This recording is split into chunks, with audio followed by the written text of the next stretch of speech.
안녕하세요. 토요미스테리 디바제시카입니다.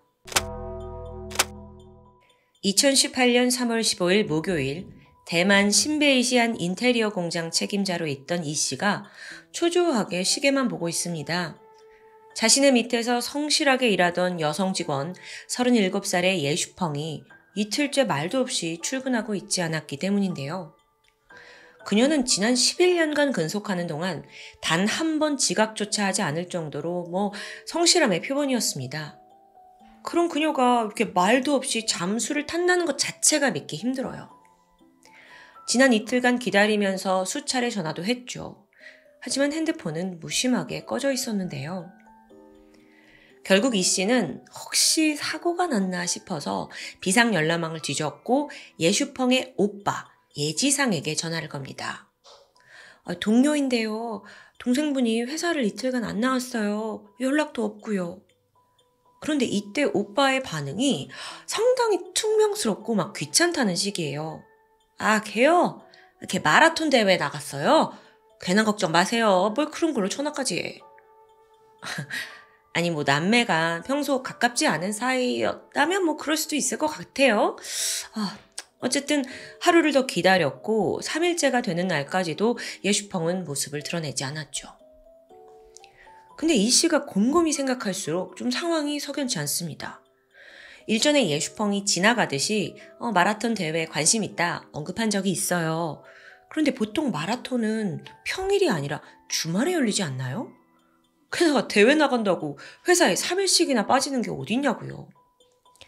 찜찜한 마음이 들었던 이 씨가 문득 예전에 예슈펑과 함께 그 대회를 준비한다던 퇴사한 직원에게 전화를 걸게 됩니다. 그리고 물었죠. 마라톤 대회 일정이 언제야? 그런데 그 직원이 하는 말이 그거 이번 주 주말이에요. 순간 이 씨는 예슈펑의 신변에 분명 문제가 생겼다라는 걸 직감했어요. 그리고 급히 경찰에 실종 신고를 접수했죠. 경찰이 가장 먼저 방문한 곳은 예슈펑이 거주하던 집이었습니다. 당시 이 집에는 오빠 예지상과 오빠의 아내 38살 새언니 장판신 그리고 또 조카 2명까지 다 같이 함께 살고 있었어요. 어떻게 보면 오빠네 가족에게 다소 얹혀 살고 있나 싶기도 해요. 경찰이 이제 오빠 부부를 마주했고 언제 마지막으로 예슈펑을 봤냐, 연락은 언제 했냐 통상적인 질문을 했죠. 그런데 두 사람의 태도가 이상합니다.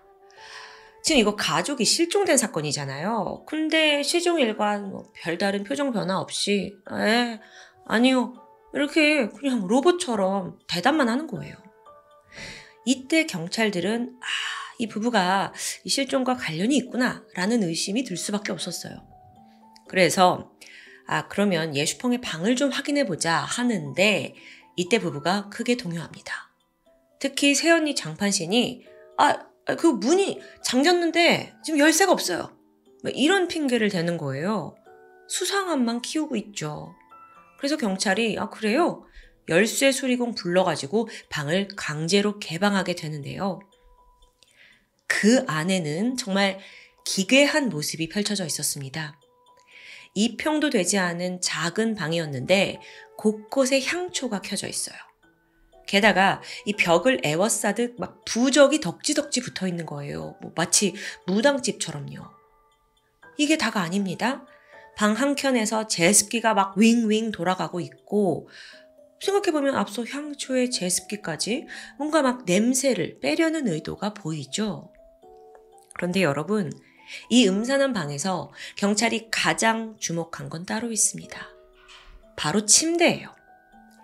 아니 무슨 침대가 사람이 눕기 힘들 정도로 이렇게 삐딱하게 기울어져 있는 거예요.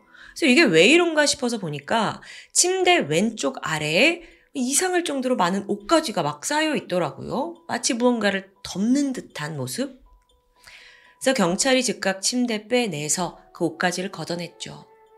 그랬더니 그 아래에 시멘트 무더미 모습을 드러냅니다. 길이가 한 160cm에 폭 50cm. 아담한 성인 여성이 누워있을 사이즈였어요.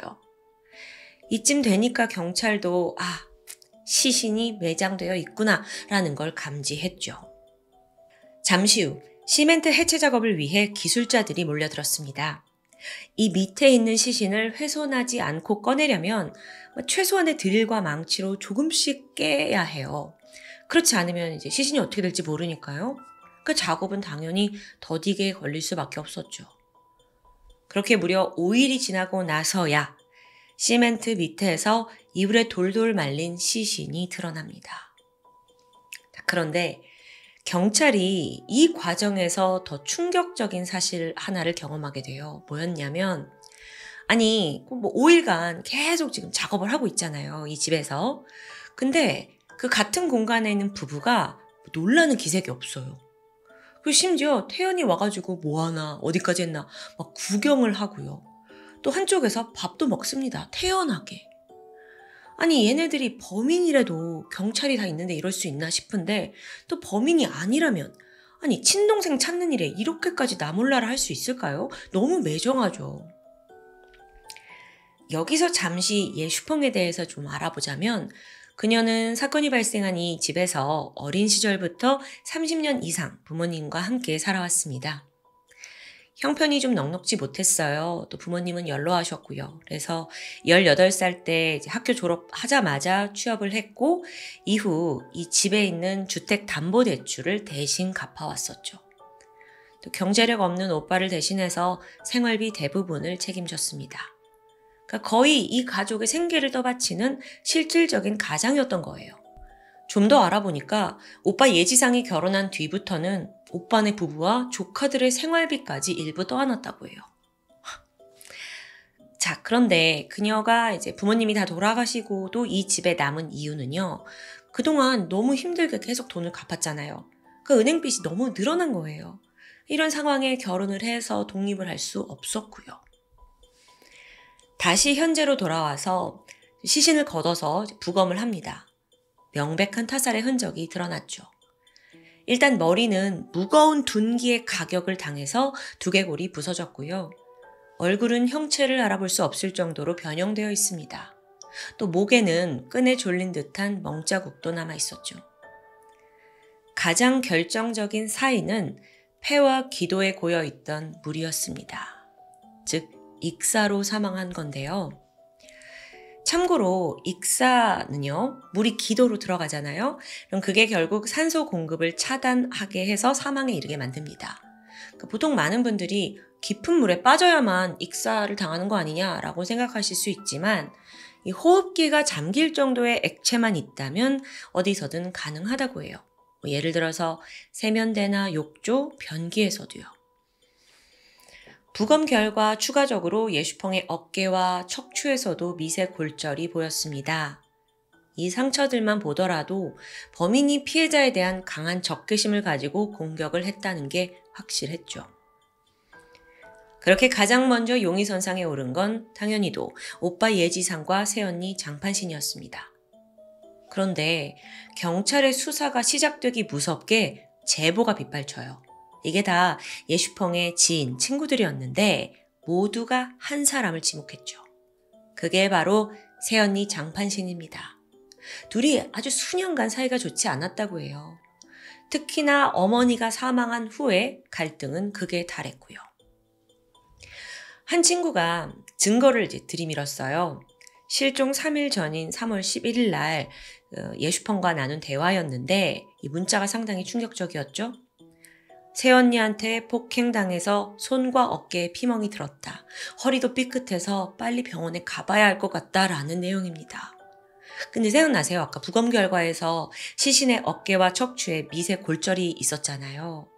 그럼 정말 이거 새언니가 이랬다는 걸까요? 이 제보를 토대로 경찰은 장판신을 소환했고 강도 높은 신문을 진행합니다. 아니, 생각해보면 일단 시신이 지금 이 집 바닥에 일부러 숨겨져 있었잖아요. 이건 뻔하죠. 근데 장판신도 배짱이에요.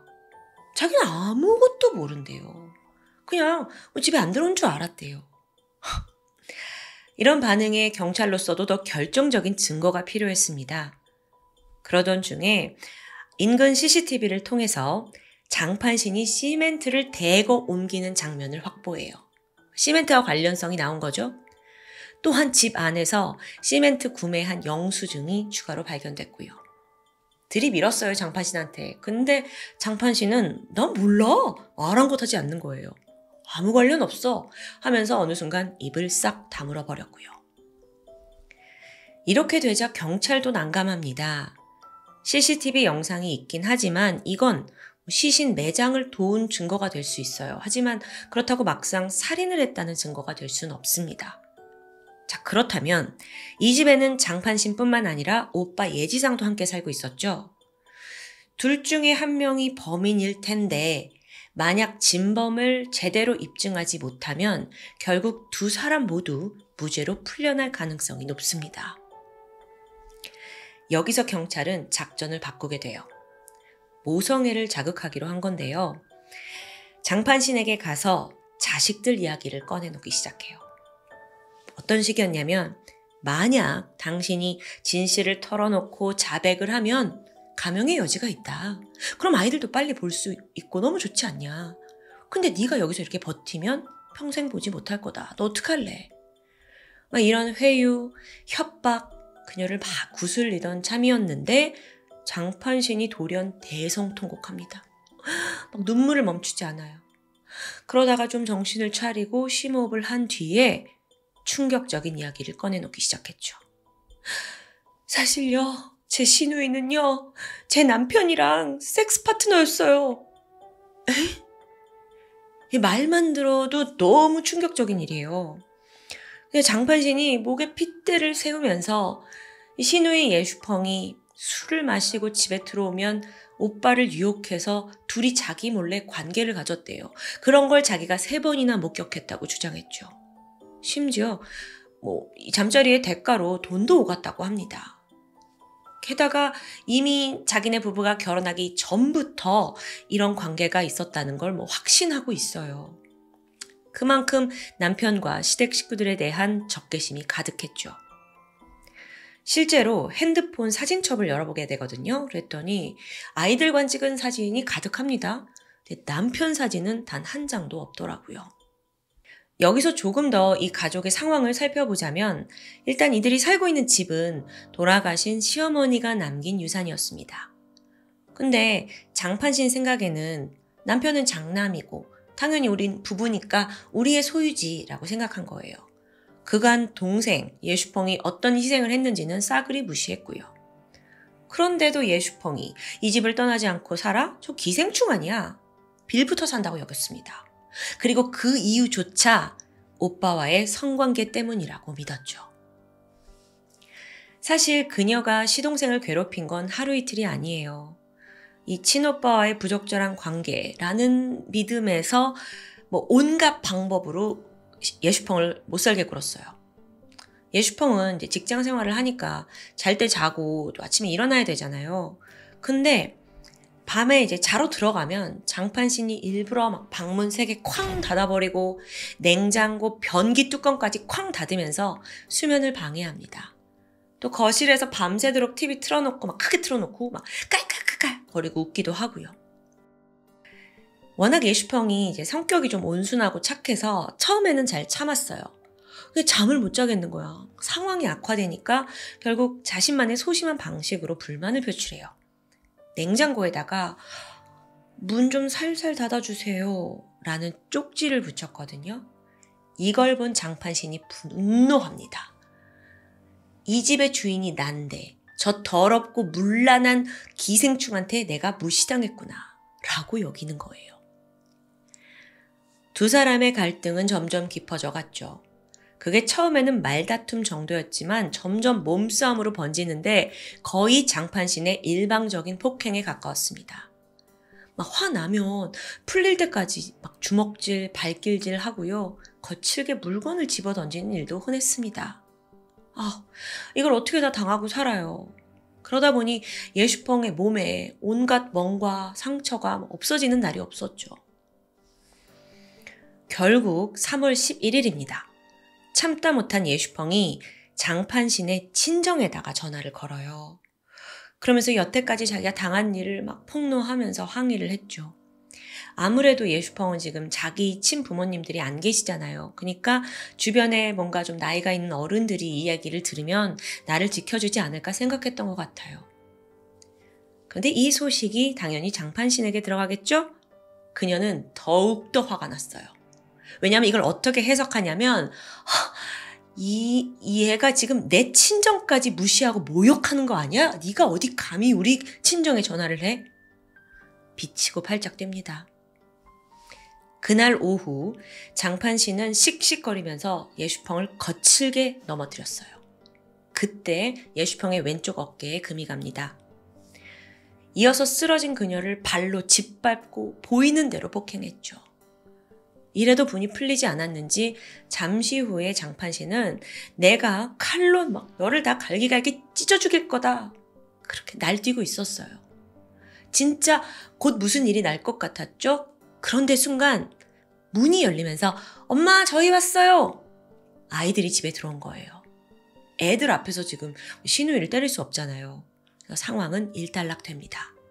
하지만 여전히 지금 이 분노가 풀리지 않은 상황에서 장판신은 이 분노가 쌓이고 쌓여서 살해 욕구로 이어져요.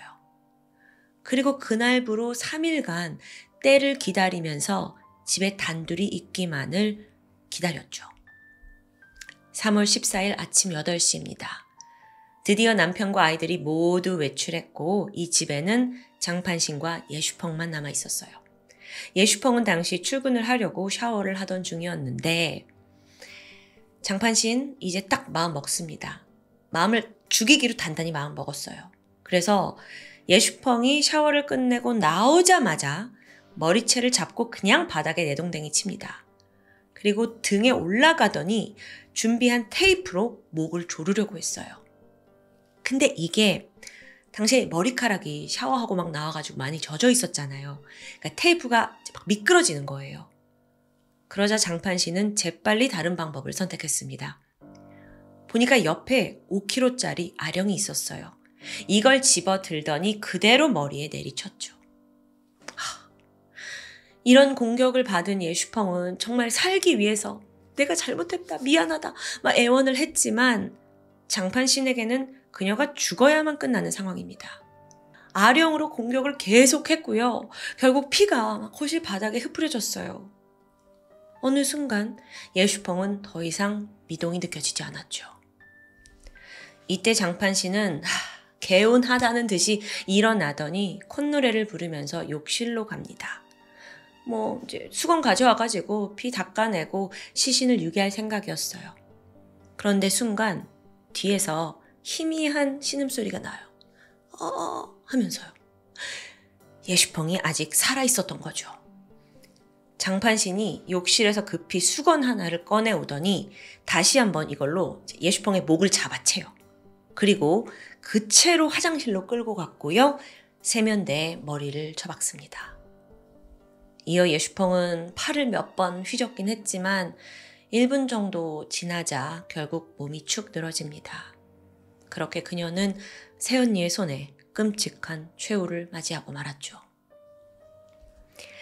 이제 장판신에게는 시신 처리가 남아 있습니다.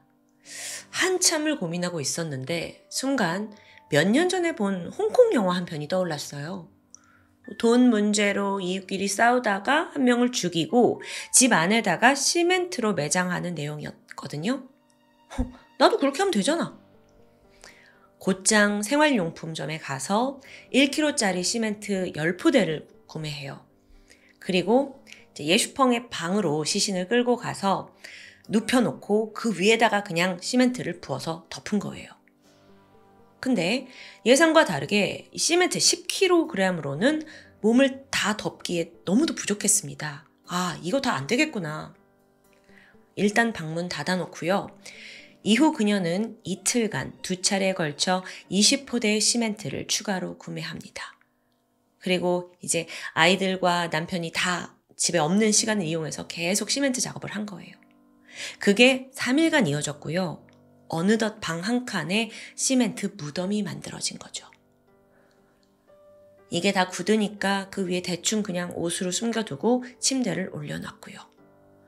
아니 생각해보면 이 시신 유기도 좀 너무 허술한 것 같기도 하고 좀 뻔뻔해요. 이러면 아무도 모를 거라고 생각한 걸까요? 조사해보니까 장판신이 작업을 하는 그 3일 동안 그러니까 문을 계속 잠궈놨대요. 혹시라도 남편과 아이들이 돌아올까봐. 그리고 이제 아무래도 그들이 없는 시간 동안 이 작업을 한 것 같아요.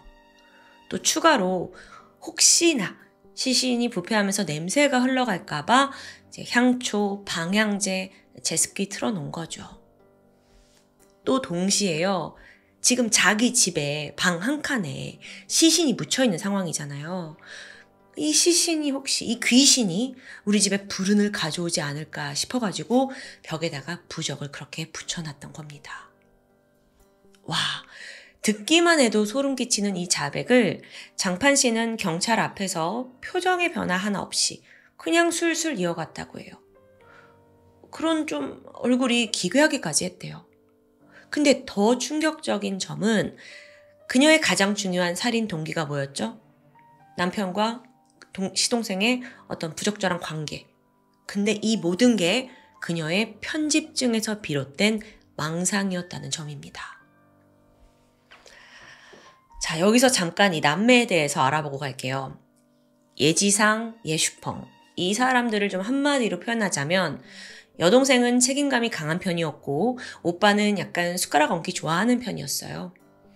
오빠는 부모님 집에 계속 얹혀 살면서 결혼도 하고 여기서 자식도 낳았지만 반면 여동생은 지금 몇십 년 동안 가족 대출금을 계속 갚아오고 있었죠.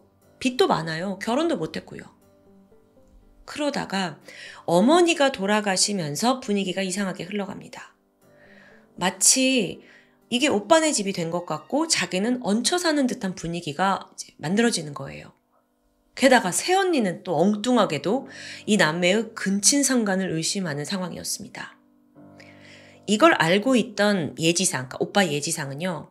서둘러 병원에 가서 성관계 검사 받고 아내에게 잘 설명을 했대요. 근데 장판 씨는 끝까지 믿지 않았죠. 정리해서 진실은 이렇습니다. 이 남매의 근친상간 망상이었어요. 예슈펑과 가까운 친구들조차 너무 진짜 어처구니 없는 주장이다 라고 입을 모았죠.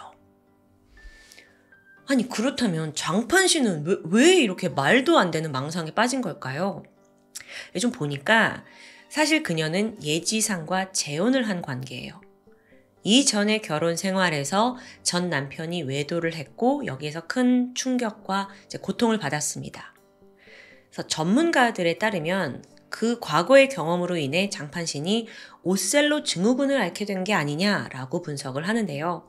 오셀로 증후군이 뭐냐면 배우자가 외도를 한다고 확신하는 망상증의 일환입니다. 강한 집착과 편집증, 의부증을 동반하고 또 증상이 심해지면 폭력으로 이어질 수도 있죠. 게다가요, 그녀가 집에서는 그런 모범적인 아내고 엄마였느냐? 아니었어요. 애들 어릴 때 젖병을 제대로 씻지 않아서 갓난 아기들이 계속 잔병치레를 겪었대요. 그리고 자식은 계속 생겨나는데 자기가 가서 돈을 벌지는 못할 망정 상황이 이러다 보니까 그냥 시어머니가 일을 나가야 했죠. 시어머니는요 새벽에 나가서 폐지를 주었습니다. 참고로 사망하시던 그날에도 폐지를 주러 나갔다가 심장마비로 돌아가신 거예요. 근데 어머니가 이때 돌아가시면서 이 집을 예지상과 예슈평, 이 남매에게 공동 소유로 남기겠다라고 유언을 합니다. 근데 이게 예슈펑 입장에선 조금 좀 그래요. 왜냐면 이 집 대출은 내가 다 갚았는데 왜 집은 공동 소유야? 했지만 워낙 착하니까 그냥 어머니의 뜻을 존중해서 이걸 따르게 된 거죠. 그럼 뭐 같이 살자 이런 주의예요. 자, 그런데 정작 새언니 장판신 입장에서는 아니 뭐야 예슈펑이 여기서 왜 살아? 막 이런 생각. 망상 더 심해지죠. 결국에 남편과 둘이 어떤 관계다라고 의심하죠. 그리고 결국 살인까지 저지르게 된 겁니다. 이거 총체적 난국이에요, 정말. 자, 이제 법의 판결이 기다리고 있는데요. 2019년에 열린 재판에서 장판 씨는 상당히 당당한 모습을 보였습니다. 왜 그랬냐면 자기는 경찰이 시키는 대로 자수를 했으니까 감형을 받아야 된다는 거예요. 왜 앞서 회유할 때 너 감형받을 수 있다 이런 얘기 있었잖아요. 근데 얘야, 그건 네가 범인이 아닐 때나 가능한 소리 아니겠니? 법원도 이걸 받아들이지 않았고요. 그녀에게 무기징역을 선고합니다. 가만히 있을 장판신이 아니죠. 곧장 항소를 제기했지만 기각되면서 무기징역이 확정되었습니다. 자, 그런데 아직 좀 풀리지 않는 문제가 하나 남아있어요. 자기 아내가 여동생을 그렇게 괴롭히고 또 이 집에서 살인을 하고 방에다 시멘트로 묻어뒀는데 그걸 남편이 정말 몰랐을까요? 이와 관련해서 생각해보면요. 사건 이후에 이제 예슈펑의 사망보험금과 재산 상속이 있었을 거 아니에요. 근데 예슈펑은 부모가 안 계세요? 미혼의 자녀도 없어요? 그렇다 보니 대만 민법에 따르면 직계 형제 자매가 모든 재산을 상속받게 된다고 합니다. 그러니까 결론적으로 사건 이후에 오빠 예지상이 유일한 상속자가 돼버렸어요. 즉 예슈펑이 죽고 가장 큰 혜택을 누리는 사람이 바로 오빠라는 거죠. 혹시 이걸 노리고 범죄를 방관한 건 아닐까요? 아니면 공범 아닐까요? 실제로 수사가 진행됐을 당시에도 공범일 가능성에 대한 의견이 있었어요. 그리고 또 지금 동생은 죽고 아내는 감옥에 갔는데도 굉장히 사람이 좀 태연하더라고요. 그래서 아직 자기가 직접 인정은 하진 않지만 최소한 범행에 대한 어떤 인지는 있었을 거다라고 이제 점쳐집니다. 여기서 더 황당한 일화가 있는데요. 이거 정말 저 너무 충격이었어요. 그때 5일 동안 이 집에서 막 시멘트 작업을 했잖아요. 근데 시신이 딱 발견되었을 당시 예지상이 경찰에게 뭐라고 했는 줄 아세요? 아이고, 이거 장례비가 얼마나 들 것 같아요? 우와, 자기 여동생인데. 너무도 비정상적인 반응에 경찰도 감을 잡고 예지상 이 사람 뭐 있다 하고 강도 높게 조사를 했습니다. 하지만 결론적으로는 공범으로 단정할 어떤 명확한 증거를 확보하진 못해요. 결국 그는 공식적으로 혐의에서 벗어났고요.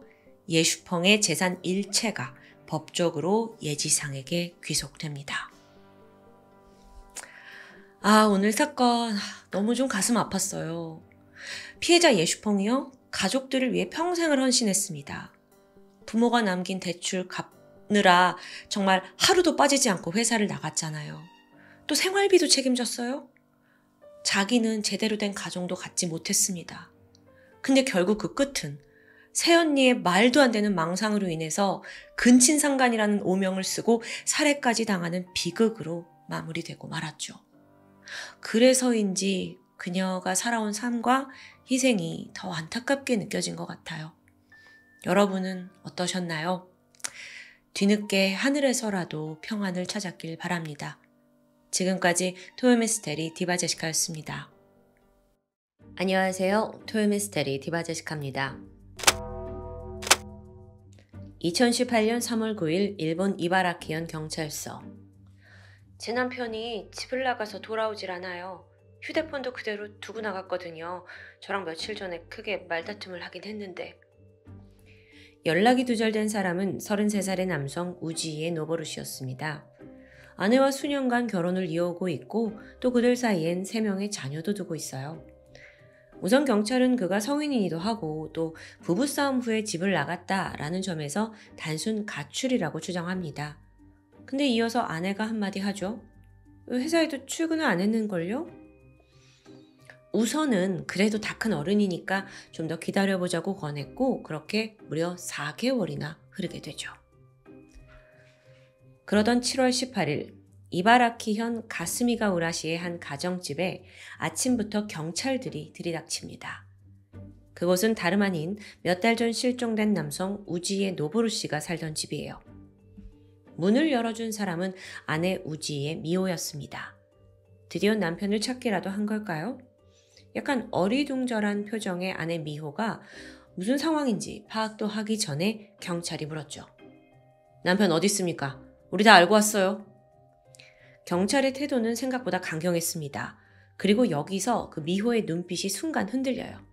그리고 모든 걸 체념한 듯 그녀가 손가락을 들어 한 곳을 가리킵니다. 집 안이에요. 아니, 지금 4개월째 실종 중인 남편이 왜 집 안에 있냐고요. 하지만 경찰은 예상했다는 듯 안으로 들이닥쳤죠. 우선 아내 미호는 지난 3월 9일에 실종 신고를 했었어요. 그리고 그로부터 불과 20일이 지난 28일부터 수상한 움직임이 포착됐습니다. 아내가 이혼 신고서를 바로 시청에 제출했더라고요. 상식적으로 새 아이의 아빠이자 이 집의 가장이 지금 행방불명된 상황에서 이렇게 빨리 이혼 신고한다? 좀 이해하기 어렵습니다. 게다가 사실 실종 신고가 접수된 후에 그녀의 진술도 좀 어딘가 오락가락했어요. 처음에는 남편이 휴대폰을 두고 갔다라고 하더니만 나중에는 다시 보니까 가지고 갔더라. 내가 착각한 거더라. 뭐 이렇게 기본적인 것조차 파악이 제대로 되지 않는 거예요. 물론 그 실종 신고 자체를 아내가 하긴 했지만 이 여자가 질문을 하면 할수록 어딘가 좀 이상한 겁니다. 그래서 경찰도 주목하고 있었고요. 다시 현재로 돌아와서 압수수색 영장을 가지고 이 실종자의 집으로 들어선 경찰. 아내 미호가 가리킨 곳은 겉으로 봤을 땐 평범한 그냥 일본식 미닫이 옷장입니다. 거길 딱 열어보니까 가장 먼저 눈에 띈 건 직사각형 형태로 된 커다란 콘크리트 덩어리였어요. 집 안에, 그것도 옷장에 지금 콘크리트 덩어리가 있는 거예요. 경찰이 살펴보는데 순간 섬뜩한 걸 발견했죠. 그건 콘크리트 위로 불룩 올라온 사람의 피부였습니다. 그러니까 여기 이마 부위가 튀어나와 있던 걸로 추정이 돼요. 즉, 안에 시신이 매장되어 있다는 거겠죠. 이걸 증명하듯 이 방 안에는 수많은 탈취제, 아로마 오일, 공기청정기가 2대나 있었어요. 풀로 가동 중이더라고요. 시신에서 풍겨오는 악취를 억제하려고 조치를 취해둔 거죠. 추후 부검을 해보니까 사망 시기는 실종 신고를 했을 그때가 아니고요. 그보다 무려 한 달 전인 2월경으로 추정되었습니다. 피해자 노보루 씨의 아내 44살의 미호는 현장에서 즉각 체포됩니다. 경찰이 살해 동기를 묻기도 전에 그녀가 왈칵 울음을 터뜨려요. 제가 죽일 생각은 없었어요. 그래 죽을 줄도 몰랐다고요. 막 그냥 이 말만 반복하는 거예요. 그녀에 따르면 남편 노보루는 유독 술을 마시고 집에 돌아올 때면 막 폭력적으로 변했대요. 벽에다 주먹 치고 선풍기 던지는 행동도 서슴지 않았고요. 그런 남편의 폭력에 자기뿐만 아니라 아이들까지 다칠까봐 전전긍긍 하던 중에 어느 날 미호는 술에 취해 곤히 잠든 남편을 보고 살인 충동이 들끓게 됩니다. 바로 옆에 휴대폰 충전하는 줄이 보였어요. 그래서 바로 그 줄로 자고 있는 남편의 목을 졸라 살해했다고 진술했죠. 여기까지 들어보면요. 분명 남편에게도 어느 정도 과실이 있어 보입니다. 폭력적이었다면요. 그래서 경찰이 이 노보루 씨가 진짜 그런 성향이 있었는지 주변 사람들은 탐문해요. 한 명 한 명 찾아가서 조사를 하는데 마침 이때 노보루 씨의 전 직장 동료에게서 의미심장한 진술이 나옵니다. 옛날에 그 노보루 씨가 한번 머리에 부상을 입고 출근한 적이 있었어요. 라고 하는 거예요. 자기도 좀 부끄러워하는 눈치였대요. 딱 보니까 누구한테 맞은 거죠. 그렇다면 이건 아내의 주장과는 정반대 증언인데요. 물론 부부 사이는 부부밖에 모릅니다. 미호가 정말로 가정폭력에 시달렸을 수도 있어요. 하지만 평소 그녀가 난 남편의 폭력 때문에 너무 힘들다 라고 말을 한 적은 없어 보입니다. 한편 미호 쪽 주변 사람들은 절대로 그녀가 남편을 죽였을 리 없다라고 믿지 못하는 태도였어요. 일단 이 부부에게는 12살 장녀, 4살 쌍둥이 아들 둘이 있습니다. 총 3이요. 이 세 아이의 엄마로서 미호는 언제나 헌신적이고 또 씩씩한 사람이었다고 말합니다. 평소에 자전거를 타고 이제 동네를 잘 돌아다녔는데 그 와중에 막 이웃 사람들한테 안녕하세요 막 서글서글 인사도 건네는 아주 성격 좋은 이웃이었죠. 또 애들 행사에도 빠지지 않고 참여하는 열혈 학부모였습니다. 비록 그녀가 덩치가 좀 크고 목소리도 걸걸하게 큰 편이라서 어딜 가나 쉽게 눈에 띄긴 했다고 해요. 그러다 가끔 아이들이나 남편에게 버럭 화를 내고 또 명령조로 말하는 모습도 발견되긴 했지만 그게 뭐 너무 과하다거나 강압적인 수준까진 아니었다고 합니다. 자, 그런데 이 집에는 부부 말고도 아이들이 있어요. 비록 아직 나이가 어리지만 12살 장녀는 무언가를 알고 있지 않을까요? 사실 이 사건에서 너무도 가슴 아픈 대목이 바로 여기입니다. 노보루 씨가 사망한 2월 중순부터 사체가 발각된 7월 중순까지 세 아이들은 무려 5개월간 아빠 시체와 한 집에서 살았던 거잖아요. 이것도 너무 끔찍한데 진짜 충격적인 건 지금부터 드러납니다. 앞서 미호가 시청에다가 이혼신고서 제출한 거 기억하시죠? 이혼신고서는 보통 남편과 아내 모두의 서명이 들어가야 합니다. 근데 당시 노보루 씨는 이미 사망한 상태잖아요? 그래서 그의 서명란에는 제3자의 필체가 남겨져 있었거든요. 근데 경찰이 이걸 분석한 결과 바로 첫째 딸의 필체였습니다. 차라리 이 장녀가 뭣도 모르고 그저 엄마가 시키는 대로 서명을 했다면 그나마 다행입니다. 하지만 아니었어요. 알고 보니 엄마 미호는 이 첫째 딸을 살인사건에 아주 적극적으로 가담시켰더라고요. 딸의 증언에 따르면 엄마는 평소 딸에게 아빠에 대한 불만을 하염없이 쏟아냈어요. 내가 니네 아빠랑 결혼한 것부터 문제야. 니네 아빠는 골칫덩어리야. 니네 아빠가 우리 다 망쳐놓을 건가 봐. 아우, 나 저 인간 진짜 꼴보기 싫어. 내가 떠나야지. 이렇게 불평을 막 늘어놓잖아요. 그리고 나서 엄마가 항상 하는 말이 있었죠. 너도 보육원에 갈지 아니면 엄마를 도와줄지 네가 선택해. 어렸던 딸은 엄마에게 미움을 받거나 혹은 가족과 떨어져 사는 게 너무 두려워요. 그래서 결국 어쩔 수 없이 엄마를 돕게 된 겁니다. 그리고 이 도움이라는 건 아빠를 살해하는 일이었죠. 미호는 사실 남편을 죽이기 전에 꽤 오랫동안 기회를 엿보고 있었습니다. 그리고 그 과정에서 딸한테 가서 아빠 자고 있는지 확인해봐. 이렇게 몇 번이나 지시를 했다고 해요. 또 어쩔 때는 그냥 계단에서 아빠를 밀어버리라고 제스처를 보내기도 했고요. 병으로 아빠 머리를 내리치라고 요구하기도 해요. 이게 12살 된 딸한테 할 말인가요? 사건 일주일 전부터 미호는 딸한테 매일매일 아빠 자니? 아빠 자니? 확인하게 했어요. 더 정확하게는 아빠가 어떻게 자는지를 확인하게 했거든요. 왜냐하면 그를 깨우지 않고 목에다가 핸드폰 충전줄을 감을 수 있는지 살펴보는 거죠. 그러다 D-Day가 되었고 엄마가 핸드폰 줄로 아빠를 살해하는 그 순간에도 딸은 막 힘들어하는, 저항하는 아버지의 손발을 누르고 있어야 했습니다. 숨이 끊어질 때까지요. 이건 인간 자체가 아니에요. 딸은 아마 그 순간을 평생 잊지 못할걸요? 평생 트라우마처럼 따라다닐 텐데. 그런데 매정한 모습이 이게 다가 아닙니다. 남편이 사망하자 그때부터 딸에게는 새로운 임무가 주어져요. 일명 시신관리.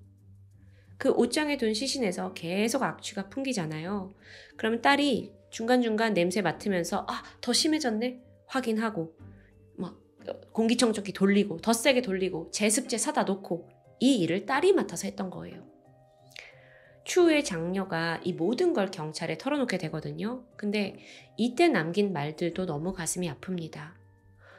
저는요, 엄마가 화를 너무 많이 내서 말할 수 없었는데요. 사실 아빠를 좋아했어요. 아빠를 좋아했는데 살인에 가담해야 했던 거예요. 게다가 시신의 냄새를 확인하는 건 정말 끔찍하고 너무 하기 싫었는데 엄마의 말을 거역할 수 없었다라고 말합니다. 이렇듯 진상이 낱낱이 드러나고 있어요. 근데 정작 미호는 모든 걸 강하게 부인합니다. 그거 아니다. 우리 딸도 아빠를 너무나 미워했고 죽이고 싶어서 같이 참여했다는 거예요. 이게 엄마가 할 소리입니까? 이쯤 되니까 미호라는 여자가 도대체 어떤 사람인지 좀 궁금해지는데 조사해보니까 가정사에 다소 특이한 점이 있었어요. 미호에게 사망하게 된 노보루 씨, 이 남편은 사실 그녀의 세 번째 남편이었습니다.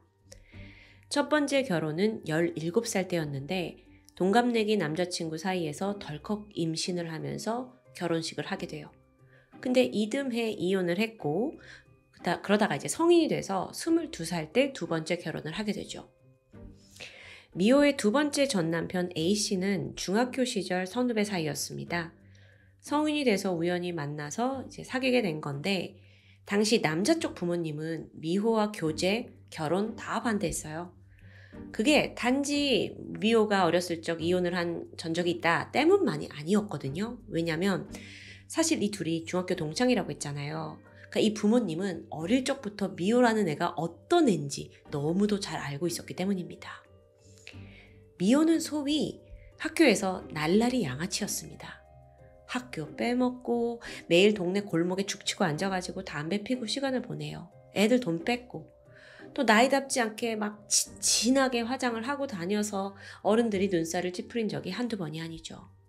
그러다가 17살 때 덜컥 임신을 하더니 아예 고등학교도 안 갔어요. 즉 중졸인 거죠. 전 남편 A씨의 부모님은 이 모든 과거를 알고 있는데 어떻게 아들의 여자친구 또는 며느리로 반기겠냐고요. 하지만 무슨 운명의 장난인지 미호가 또다시 임신을 합니다. 그 덕에 결국 둘은 어쩔 수 없이 결혼을 하게 됐고요. 부모님의 예상대로 걱정대로 이들의 결혼 생활은 불안했습니다. 미호는 아이를 제대로 돌보지 않고 방치해요. 근데 그러면서도 애 옷은 꼭 비싼 브랜드를 입혀야 한다면서 아주 사치스럽고 멍청한 고집을 피우고 있었죠. 그러다 결정적인 사건이 발생하는데요. 미호가 알고 보니까 결혼하기 전에 한 5천만 원 정도 빚이 있더라고요. 이걸 숨기고 결혼한 게 발각된 거예요. 부부가 되고 나서는 이 돈을 같이 갚아야 하잖아요. 그러니까 남편으로서는 너무 부담되고 또 배신감도 느꼈죠. 그래서 미호한테 너 왜 그랬냐? 너 왜 이걸 말도 안 하고 빚은 왜 이렇게 많이 진 거냐? 추궁을 하니까 아이씨 빚 좀 있는 게 죄야? 이렇게 반발을 하더니 그대로 집을 버리고 그냥 떠나버립니다. 이게 두 번째로 재혼을 한 지 1년 만의 일이었어요. 시간이 지나 2003년이 됩니다. 그때 현재의 남편을 만나게 돼요. 이때 미호는 이미 30세가 넘은 나이였는데 그 인터넷 미팅 사이트에 들어가서 자기 나이 20대 초반으로 속이고 뽀샵이 잘 된 그 프로필 사진을 가지고 여러 남성들과 데이트를 즐기고 있었죠. 이름 또한 타나카 마이코라는 가명을 사용했습니다. 그러다가 걸린 남성이 11살 연하의 노보루 씨였던 거예요. 도대체 어떻게 구워 삶았는지 모르겠지만 그래도 이 둘이 한 1년간 교제를 했고 2014년 7월부터 이바라키현에서 동거를 시작하게 돼요. 그러다 얼마 지나지 않아 미호가 슬슬 발동을 겁니다. 심각한 얼굴로 이 노보루한테 말했죠. 자기, 나 임신했어. 노보루 씨는 너무 기뻐했고 당연히 내가 이 아기를 책임져야 한다. 우리 아이다. 라면서 결혼을 결심하게 된 거예요. 그리고 망설임 없이 미호와 혼인신고를 했죠. 하지만 사실 이번 임신은 거짓말이었습니다. 미호는 어쩌면 지난 2번의 경험으로 인해서 임신이라는 단어만 나와도 남자는 결혼을 해준다 라고 인식한 듯해요. 그러니까 수단으로 쓴 거죠. 어쨌든 결국엔 임신이 아니었다라는 게 들통이 났죠. 근데 그럼에도 노보루 씨는 미호를 받아주었고요. 다행히 얼마 후에 두 사람 사이에 진짜 아이가 생겨납니다. 눈에 넣어도 아프지 않을 그 첫째 딸이었어요. 뒤이어 쌍둥이 아들까지 품에 안았죠. 마침내 안정적인 결혼 생활이 계속되나 싶었지만 위기가 찾아옵니다. 사건이 발생하기 3년 전인데 우연히 노보루 씨가 관공서에 갔다가 호적 서류 같은 걸 떼게 돼요. 거기서 아내의 비밀을 알게 되죠. 이혼한 전적이요? 아니요, 지금 그게 문제가 아닙니다. 서류를 딱 봤더니 뭐야? 이름이 다르잖아? 여러분 아까 기억하세요? 그 미호가 인터넷 미팅 사이트 가서 가명 사용하고 남자 만났다고요. 그때 썼던 이름을 지금까지도 쓰고 있는 거예요. 그래서 남편은 여태까지 아내를 마이코짱 마이코짱 이렇게 부른 거고요. 아니 어떻게 자기 남편한테 가명을 가르쳐줘요. 사실 만남 초기에는 그럴 수 있다 쳐요. 근데 결혼하고 지금 애까지 낳았는데도 진짜 이름을 안 알려줬다고? 여기에 너무 큰 충격을 받은 남편은 점점 아내에 대한 불신이 커지게 됩니다. 당연하죠. 한편 이들은 결코 안정적인 삶을 사는 건 아니었어요. 남편이 열심히 일해서 돈을 벌어왔지만 미호는 사치가 심한 편이었습니다. 특히나 남들에게 있어 좀 더 있어 보이는 물건에 집착했어요. 그러면 어떻게 돼요? 가세가 기울죠? 그게 이미 갈 때까지 가서 파산 신청까지 들어갑니다. 하지만 아내는 여전히 남편 명의로 카드 대출 받고 예금을 무단으로 인출해 갑니다. 그러다가 무슨 일이 발생하냐면 결국 남편이 일하고 있던 그 회사의 노동조합비 5천만 원을 무단으로 사용해요. 이건 남편 돈도 아니고 남편 회사 노동조합비예요. 그러니까 이거 완전 범죄인 거죠. 남편도 너무 황당했어요. 이게 내 돈도 아니고 회사 돈인데 네가 어떻게 거기에 손을 대냐. 너 이거 당장 이틀 안에 돌려놓지 않으면 우린 정말 끝이다. 라고 으름장을 놓게 됩니다. 어쩌면 이때였던 것 같아요. 미호가 남편을 죽이기로 결심한 때요. 미호는 틈틈이 살인의 기회를 엿보고 있었습니다. 그리고 결국 남편이 죽자 즉각 그의 통장에서 예금 싹 인출하고요. 그 돈을 마음껏 쓰기 시작했죠. 실제로 범행이 발각되기 약 2주 전에도 지역 축제에 자기 아이들하고 같이 참가를 했다고 하는데 표정이 너무 밝고 씩씩하고 살인 전혀 예측할 수 없었습니다. 죄책감도 찾아볼 수 없었고요. 2019년 7월 5일 미호의 재판이 열렸습니다. 남편 쪽 노보루 씨 유가족은 그녀에게 사형이 마땅하다 강하게 요구했어요. 그런데 인상적인 게 있습니다. 이 재판에 왔던 시댁 식구들조차 여전히 이 여자를 마이코라고 부르더라고요. 범죄가 드러나고 이름을 속인 것도 들켰지만 그러니까 너무도 오랜 시간 이 사람을 마이코라고 불러서 다들 익숙했던 거예요. 그만큼 미호는 본 모습을 숨기고 살아왔다는 거고요. 법정에 등장한 미호는 이날 검정 테두리 안경에 검은 셔츠 그리고 빨간색 샌들을 신고 등장합니다.